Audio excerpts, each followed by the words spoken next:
definitely it's been an experience. We learn every day. We still are learning every day. We've made our share of mistakes for sure. But I also think we've done a lot of great things as a business and as a community that we would just love to share with everybody who are getting back into the gym. So I think what we're going to do here today is split it into three types of people because we've had the opportunity of experiencing all three areas of this. So we're going to start with members coming back to the gym. Then we're going to go into business owners reopening their gym, and finally we're going to go into a coaching and programming perspective, working with clients coming back to the gym. So let's go ahead and start with if you're a client who's just come out of gym closure with either minimal access to a gym, still did a training program, or maybe you didn't do anything at all. Like, what are your thoughts going into your mind when you're coming back into the gym for the first time? Okay, that's a good place to start. Well, I think firstly, everyone during this closure period has been doing different things. Yeah. Some people may not have done anything at all. Some people may have jumped on some form of training program and maintained structure, maintained routine. Some people may have kind of dropped in and out of different programs, in different sessions, not training much structure, not training much intention. So I think first and foremost, you have to recognize what it is that you've been doing. Izzy's laughing because I said the word first and foremost, which I'm trying not to use. I've worked so hard not saying awesome, and now I've replaced awesome with first and foremost. Anyway, first and foremost is recognize what it is that you've been doing. Second thing is, you're probably coming back to a gym that you have a relationship with already because you're coming back to your gym. And if that's the case, it's really important you understand what the training program's intention is. Now, if there's a big disparity between what the training program's intention is and what you've been doing, then you just need to be aware of that. So to give you an example, if you've been doing a lot of running for the last however long the gym's been closed and aerobic training because you haven't had access to weights, and suddenly you're about to step back into a gym which is going to prioritize weight training and strength training, you need to really ease yourself back into it. And easing back into it is easier said than done. I think a big thing that we try to advise our people on is just letting go of comparing. Comparing to one another, firstly, but also comparing to your former self. A lot of us, especially in CrossFit gyms, who have become very accustomed to recording our results and tracking, we may see front squats on day one of the training program, and the first thing we do is we look back at our training logbook and see what we front squatted last time we trained it. Now, of course, we always say it, don't compare apples to oranges. You are just a different person now to what you were before the gym closed, and therefore really kind of thinking of it like it's a blank slate.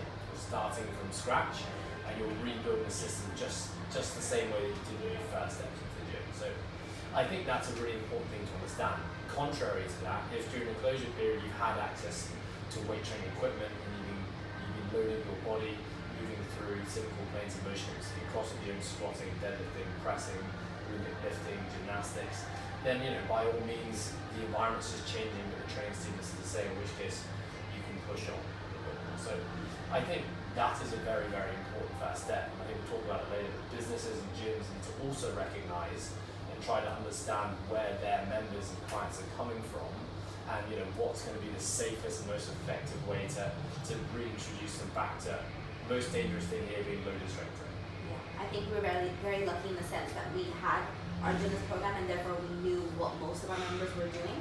And so programming coming back, we were basing it off of that. But I also think as a business, what our coaches did really well was constantly reiterating the importance of listening to your body and not pushing it, taking it easy.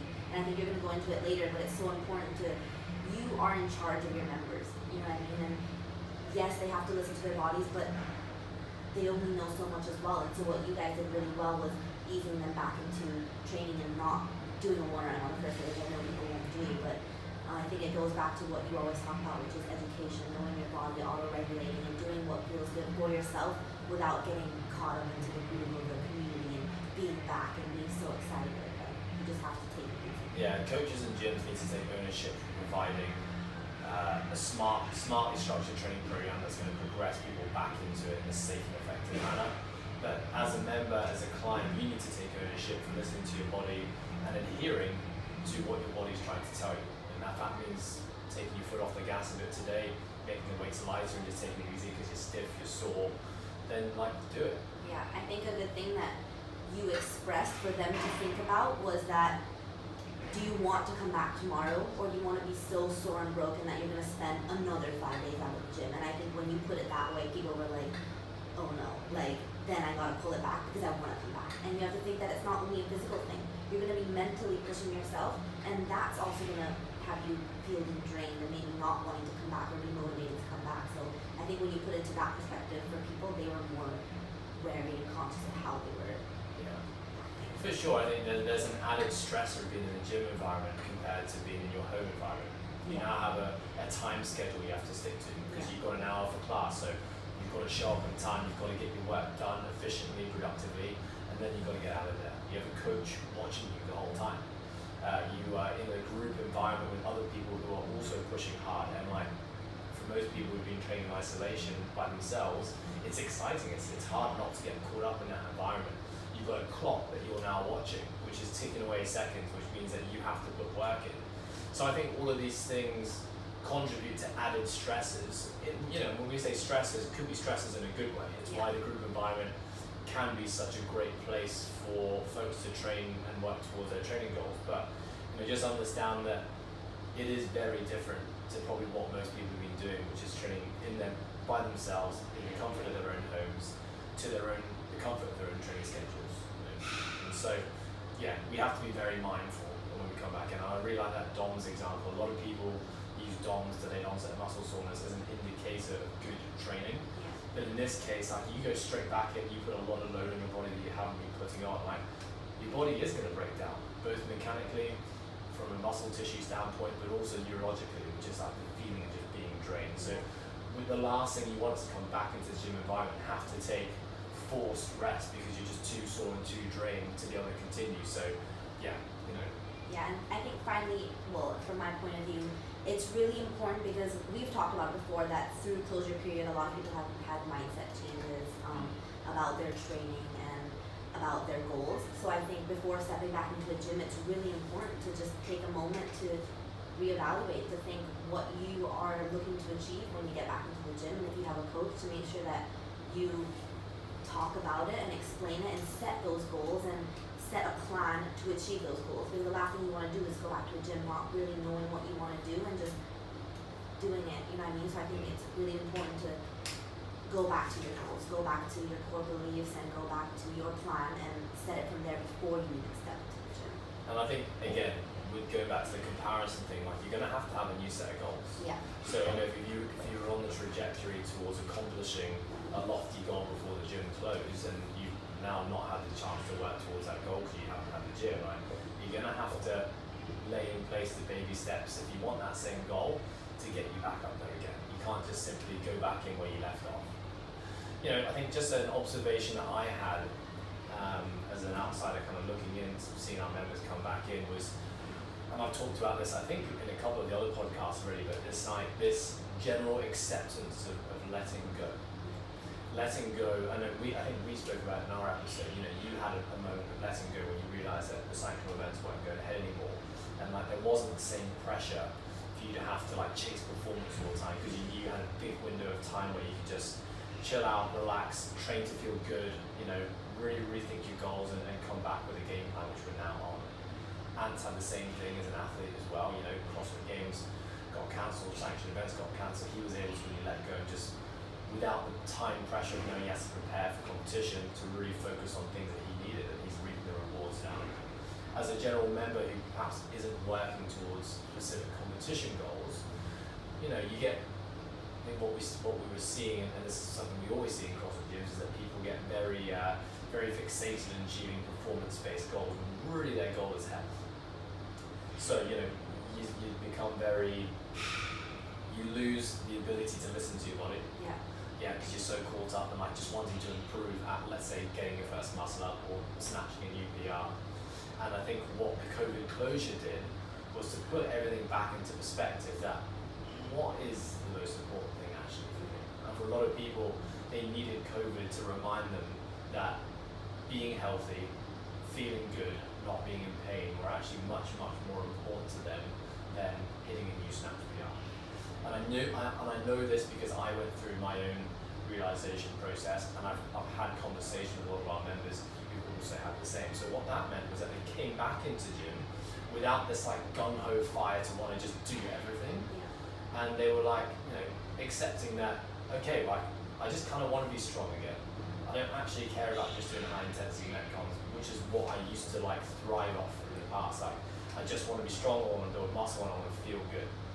With that said, contrary, I'm sure a lot of people around the world are not going to think that way. I think that might just be a reflection of a lot of the education we put out during COVID to be like, listen to your body, be smart, be healthy. And I think we've just said the message enough times now that we've finally brainwashed our people. Yeah. But there's a lot of people that are going to come back to their gyms that are going to think the opposite. And it's like, I'm hungry to get back, I'm hungry to push on, like, I want more because I've been deprived of it for so long. And part of that might be the fact that we're only closed for 6 weeks. In parts of the world, they're now 4, 5, 6 months into closure. So, I do think that as gyms, we have a lot of responsibility to educate and make sure that the message is always reinforced. Yeah, so I think that's a good segue into now that we've Conti members, let's talk about business owners. Like, how do you handle, I think there's different parts of this, how do you handle your staff and your company and your business reopening and all the new rules and regulations, and of course your safety of your members as well. How do you handle that, but how do you handle also the programming as a business, and how do you introduce and educate these important messages to the members? One thing, I think the education piece is like you just got to utilize your platforms.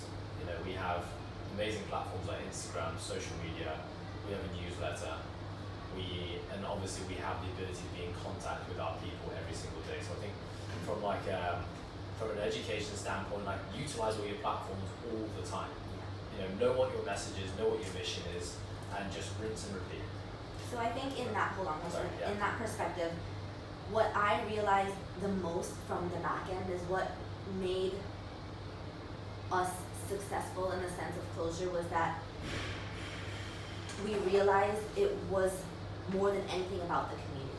Like, people came back to our gym and continuously support us because of the community that we've created. So I think it's so important that you recognize the community over your business, if that makes sense, when we reopen, and make sure that you're putting your community first and for their support, and then that's gonna make you thrive now that you're reopening and making people wanna come back. Because like you said, people have different mindsets now. So some people will be like, oh, I don't need to go back to the gym, I can do it at home, But I think what makes that different in our sense is that our community is coming back, not necessarily for the workout, but for us and for the community and the people that we've created.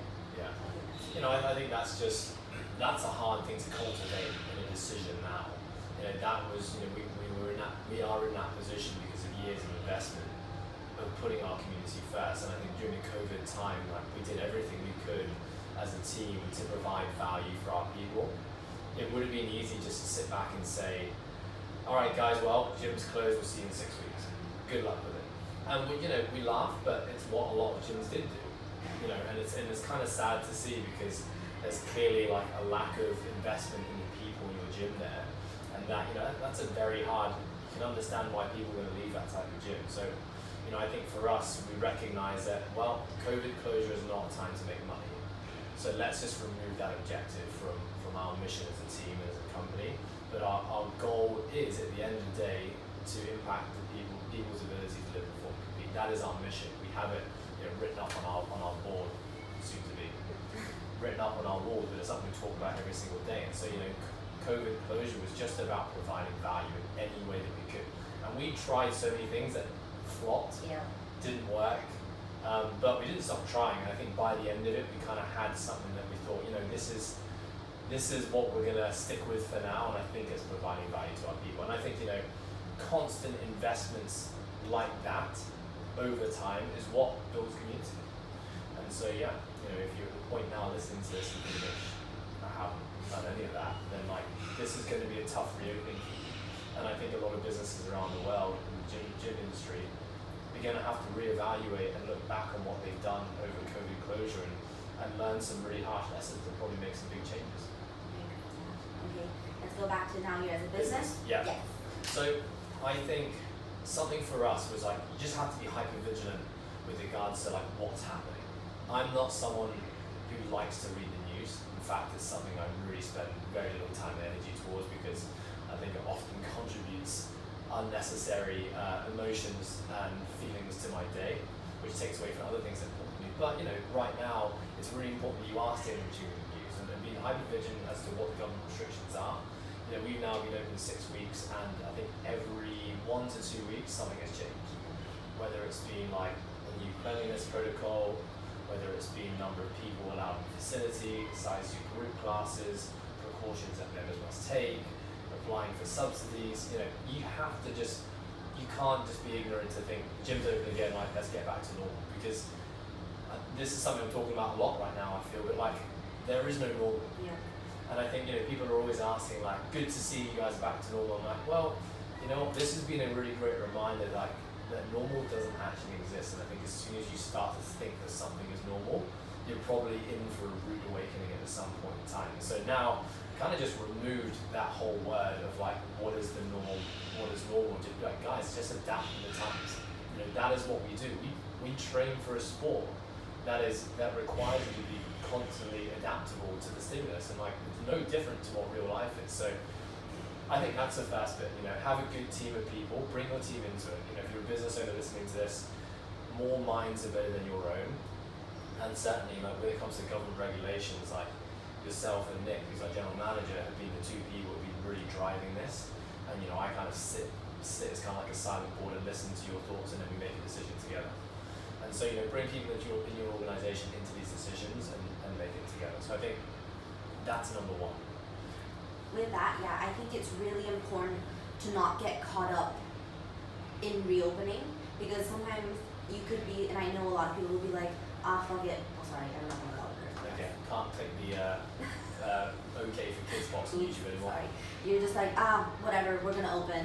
Let's just not mind all the regulations and not think about safety. Like, that's something you cannot do. Like, and you could get not brainwashed, but like convinced or get complaints from your members being like, I don't understand why it's like this, and then you just ease off of it a bit. Like, that's something you cannot do. You have to be strict to your standards, thinking that yes, this is a business that you want to keep running, but you want to keep your people safe and keep your coaches safe, and so don't slack off on those things. And that's one thing that we've had to learn to stand firm by, which is these regulations, that this is the way we're doing it for now, and this is for you, and you'll learn that more in the long run. Yeah, for sure. As having ethical values as a company, and what we're realizing more than ever is that you're never going to please everyone. Yeah. And there's always going to be someone who wants to run it a different way. Maybe a member of your team, it may be a member of staff, it may be one of your members. But stay true to what you believe is the right thing to do, and stick with it. Stick with it. Okay, let's talk about businesses. What else are we noticing right now? Well, something that I noticed after taking my clients back on working with one-on-one again. So I got 2 weeks in and I was like, why am I so busy right now? I'm running out of hours in my day. I'm not having these gaps of time where I can really put productive thought towards building something new. I feel like I'm back to Ed Haynes as of 6 years ago, where it's client after client, meeting after meeting, and then the day ends and I go to sleep and I repeat. And obviously you realise that, well, I kind of existed in a world where probably at least a number of my clients are away traveling, whether it's on business or on a holiday or they have work engagements, but right now no one has any of that. Yeah. So our members have time in their hands also, given that everyone's really damn motivated to train right now. So the gym is just really, really busy. To a good thing, it's a good thing in a sense that we've created more classes. Our classes are all full, our coaches are all extremely busy, which is an amazing thing to have. But we'll talk about it later in terms when it comes to coaching individual side. It's definitely different. It's definitely different.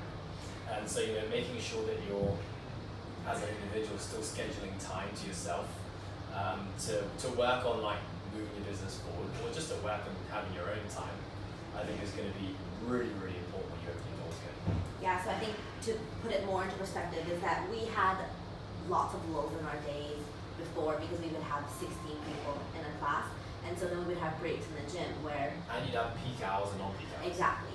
And now, we say it all the time and we're still blown away by it every day. Every hour in the gym, there is somebody doing something, and it's not even just one person. And it's been great to see. It's great to see the community every day and all the faces, but it's something that we're still getting used to, because everyone has time, like you said, and everyone wants to train. But I think in terms of a business perspective, before you even open your doors, you need to be setting a schedule. And you need to be setting what is realistic for your team, for your coaches, for your staff, and thinking of them first, because they're in the end what's gonna keep the business running, right? And so I think we've done a really good job of setting strict schedules, strict standards, strict classes, and getting the whole team involved. Are you sure you can do this? Can we run these many classes? Thinking about people's PTs and just making sure everyone is happy and running smoothly. And I think that's so important as when you're reopening right now, is that you're gonna have new systems that you didn't have before, and you just have to be willing to adapt, willing to learn, willing to ask questions and ask for help on what can we do, how can we make it better, because like you said, not just in training is it a clean slate, but in business is a clean slate right now, because we've never been through these times and we just have to adjust. So I think two of the biggest changes that have impacted us that we weren't dealing with before is, number one, now that working from home is a more acceptable means of running businesses, it means that peak hours don't really exist anymore. So our old schedule was 3 to 4 morning classes, dead time in the day, a lunchtime class, dead time in the day, evening classes. Now we have morning classes that run into mid-morning, we have 2 to 3 lunchtime classes, and we have evening classes which are kicking off in the late afternoon, and they're all really busy. And now that we're almost coming to 7 weeks back into quote unquote normal life, and everyone's actually asking us to keep the classes now, because their work is now accommodating to allow them to train at those times. And as a gym, that's an amazing thing. We're no longer restricted on the number of people we can have in our facilities based on the fact that everyone wants peak hours. We can now dissipate that same amount of members over more classes throughout the day, which means we can have more people in our gym, which is amazing. Yeah. Something that we've changed actually. We used to have 16-person classes. With the government restrictions, we had to reduce that number by 50% to 8 people classes.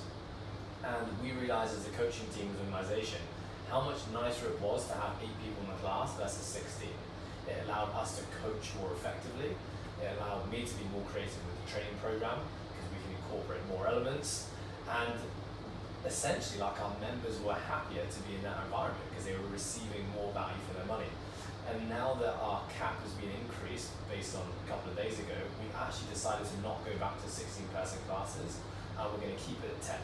So that's a decision that we've made. We can go to 16 right now, but we're going to keep it at 10 because we realise we're giving more value to our people, and we're going to continue with it. 12. Yeah. 12 people. 12 people, not 10, sorry. Yeah.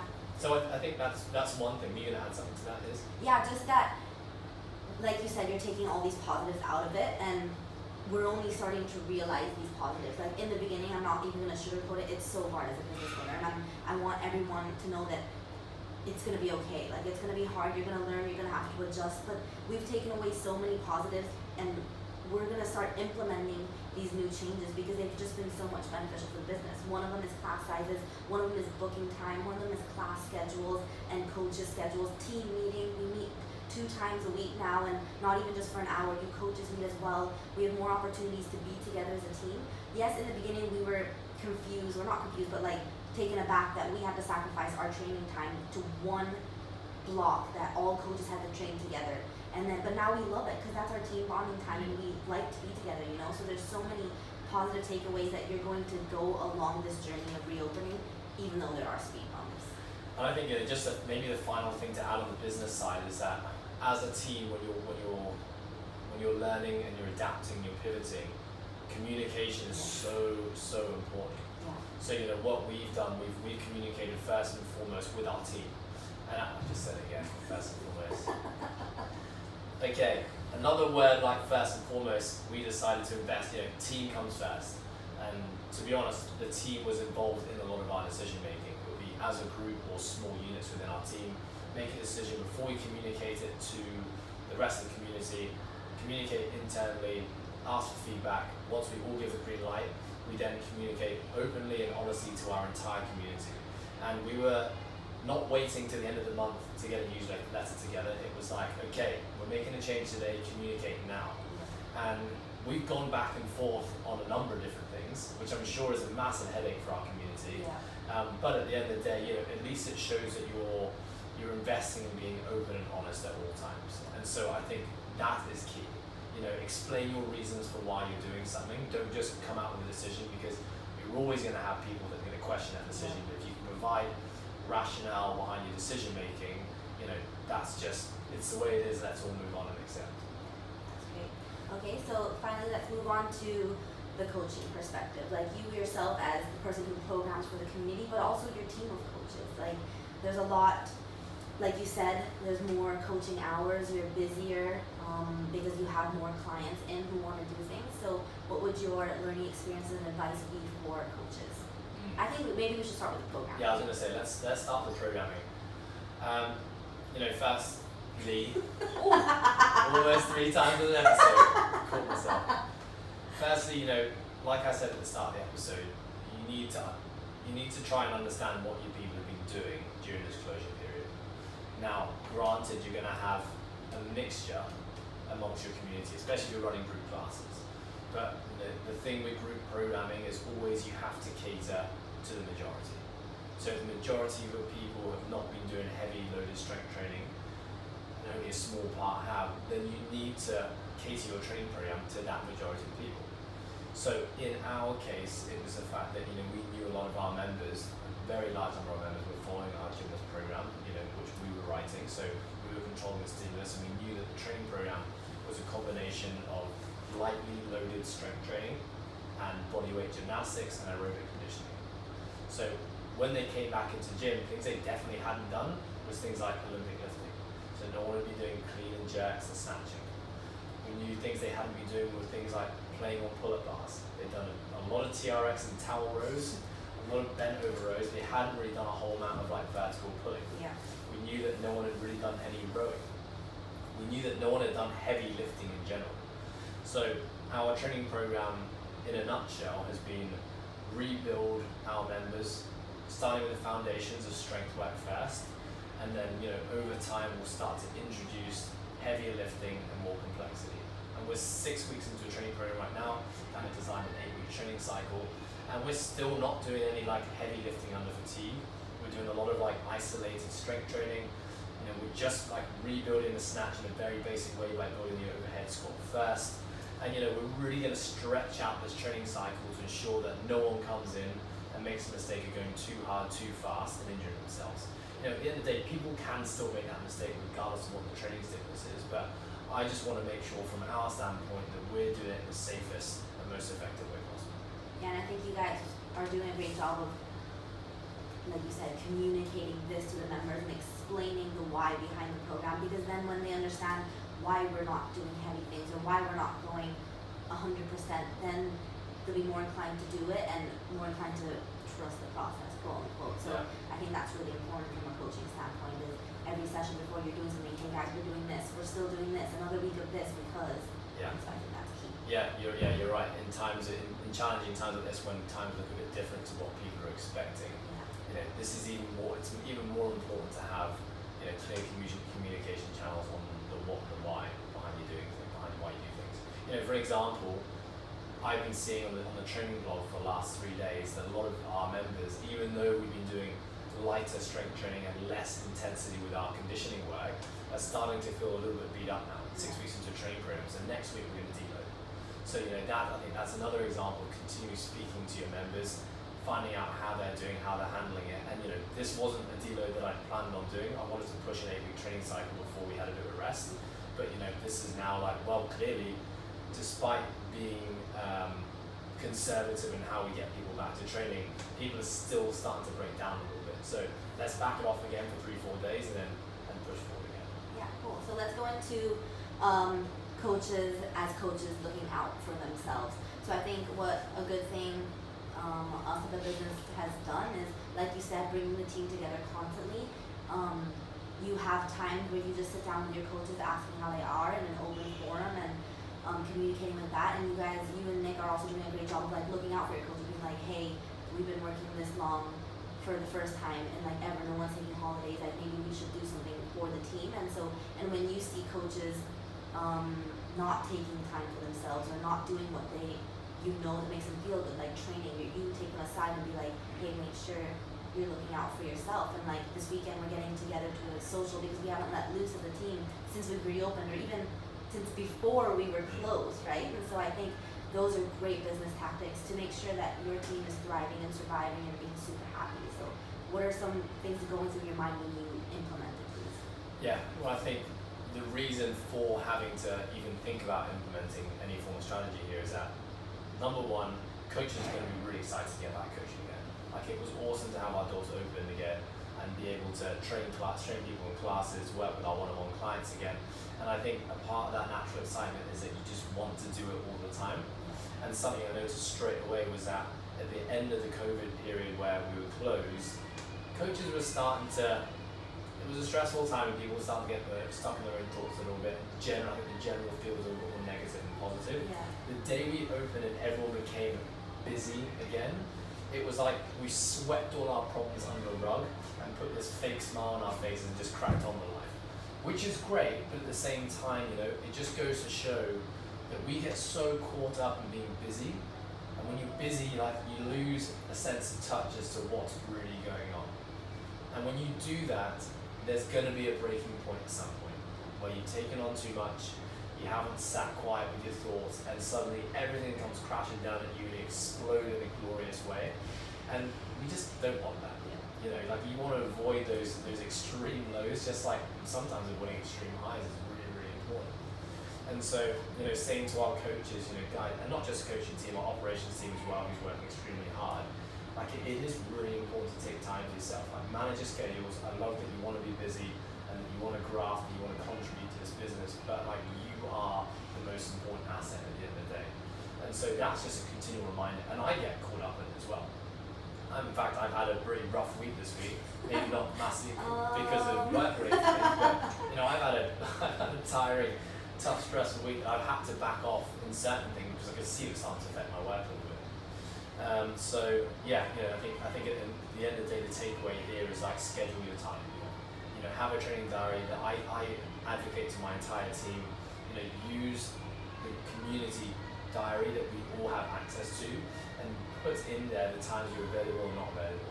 So, put your clients in there clearly, but also put your downtime in there, put your training time in there, so that the rest of the team can acknowledge and understand when it is that you need to be alone and when it is that we can have you.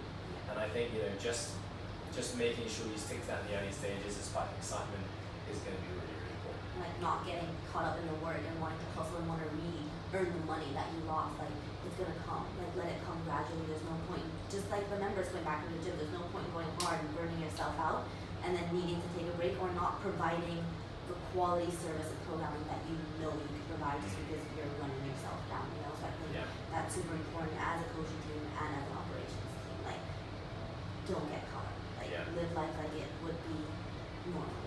Yeah, actually, I just want to share like one bit of business advice here on the holiday thing, because I think it's something that businesses need to think about. The way that we work as an organization, especially with our coaches, we're primarily commission-based salary, which means that when a coach takes a holiday and they have holiday leave tied into their contracts, we as a business, essentially pay that coach based on the average daily working wage. Because no one's traveling right now, you may find yourselves in a position where the end of the year comes around and all your staff have not taken holiday leave, and suddenly you have huge payouts, number one, that you have to do, and secondly, you may be in a position where your entire team leaves for the same 2 weeks because they have holiday leave to take, and you're left without anyone in your organization. So outside of like a mental health and mindfulness standpoint, which is like, make sure you're taking frequent breaks and giving yourself time to recharge and rejuvenate. Also, as a business, just be wary that by your staff not taking holiday could leave you in a bit of a sticky situation at some point here. So that's just something an epiphany we just had 4 days ago. We thought, well, crap, we've never been in this situation before. So we're now going to come into our team meeting on Monday, be like, guys, let's look at our holiday schedules, take time off, you deserve it, but also like, as a business, it's a smart strategic decision that we should make as well. Well, I guess to close, I would like to give some of my thoughts, and then I would like you to do the same. It's been a great conversation. It's actually nice to look back on what we've done, because even you and I, it's just been every day we're trying to get through, and we haven't really taken time to see how far we've come and what we've accomplished. I think my most important takeaway in as a member, as part of the business, and as being a friend with the coaches is just you need to be patient. You need to be patient. You need to be understanding and compassionate, and that you know that everyone currently is thinking of themselves. Like members are thinking of themselves, the business is thinking of themselves, the coach is thinking of themselves. But we have to come together and remember that we're still a community striving for the same goal, because there's going to be so many frustrations. You're not going to understand why people are acting certain ways. You're not going to understand why the gym has all these rules and why things aren't going back to normal or going your way. But as a member, you have to be patient, understanding that to know and to have faith that the business has your best interest at heart. And as a business, you have to be patient, understanding to the members that they may not be thinking that way and they're just frustrated because they're thinking of themselves. And so I think that's what I've learned the most as a community is that, I mean, as a person, is that it's going to be hard, but you just have to be open-minded and understanding throughout this whole journey, because we don't know when it's going to end right now. Yeah.